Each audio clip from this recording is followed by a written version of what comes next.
2 years ago, a misunderstanding between the leaders of Earth and the invading Ilori resulted in the death of 1/3 of the world's population. Today, 17-year-old Ellie Baker survives in an Ilori-controlled center in New York City. All art, books, and creative expression are illegal, but Ellie breaks the rules by keeping a secret library. When young Ilori Commander Morris finds Ellie's illegal library, he's duty-bound to deliver her for execution. But Morris isn't a typical Ilori, and Ellie and her books might be the key to a desperate rebellion of his own. My preview today is from The Sound of Stars by Alechia Dow. I am reading it via the Libby app, and I obtained the book through Sonoma County Library. The invasion came when we were too distracted raging against our governments to notice. Terror had a face, and we elected it, my mom said. We were more divided than ever, and that division made our defeat easy.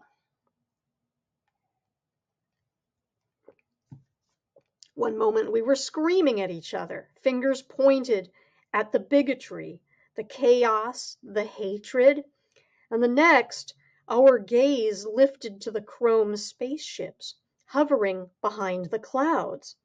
No one knew what to do. There was panic, there was fear. Anyone who could left the city and headed for their second homes or their families out of state. Not us, though. We had nowhere to go, no option but to stay behind, locked inside our apartment, waiting for the news to tell us what was happening. For days, the reports told us nothing other than what we already knew. There was now incontrovertible proof we weren't alone in the universe. News was hard to come by. There were whispered rumors, nothing confirmed, nothing that inspired confidence in Mom or Dad, who already expected the worst. We didn't dare leave our apartment building till something concrete reached our ears. It never did. Other than speculation, there was no official communication that first week. The White House was silent. It was as if they invited chaos by not releasing a statement, by not acknowledging the truth or establishing a plan. All we could do was sit on our couch and wait. That was the longest week of our lives. And then one night the sky lit up a brilliant orange, brighter than the sun. The explosion that followed shook our walls and pierced our eyes. We hit the aliens, the radio blasted across the block. 3 massive ships were hit. One in the US struck over New York, crashed onto the California coast. We destroyed them, people shouted in the streets. Had we won? Was it over? And then they struck back.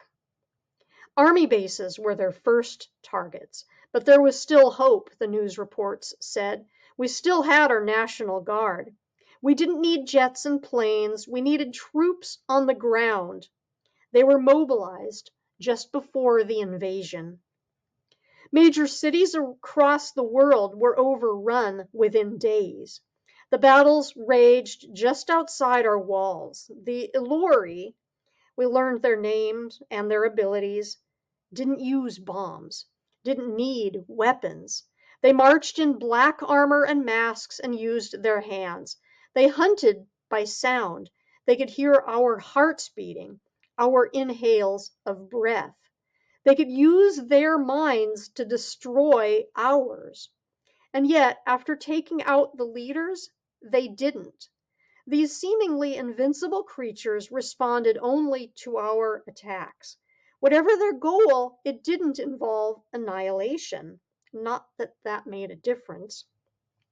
There were losses on both sides, more of us than them, but enough of them to make humans feel like we stood a chance.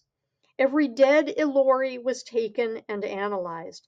I still remember the way people cheered in their homes as breaking news reports filmed not from news stations but from hospitals within protected bunkers.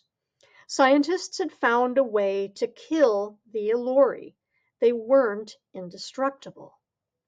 Underneath their armor, they looked like us. They had eyes, ears, lips, hair, and skin, which meant they could bleed. Their blood was as red as our own, yet killing them was difficult. If you were lucky enough to outnumber them 10 to 1, you might be able to overpower them, maybe even shut them down. Electricity. That was their source of power, we were told excitedly. They need it to survive. I chuckle thinking of it now, how we thought because we found their weakness, we'd win. How our soldiers switched out their guns for electrical weapons, and we thought we had a chance.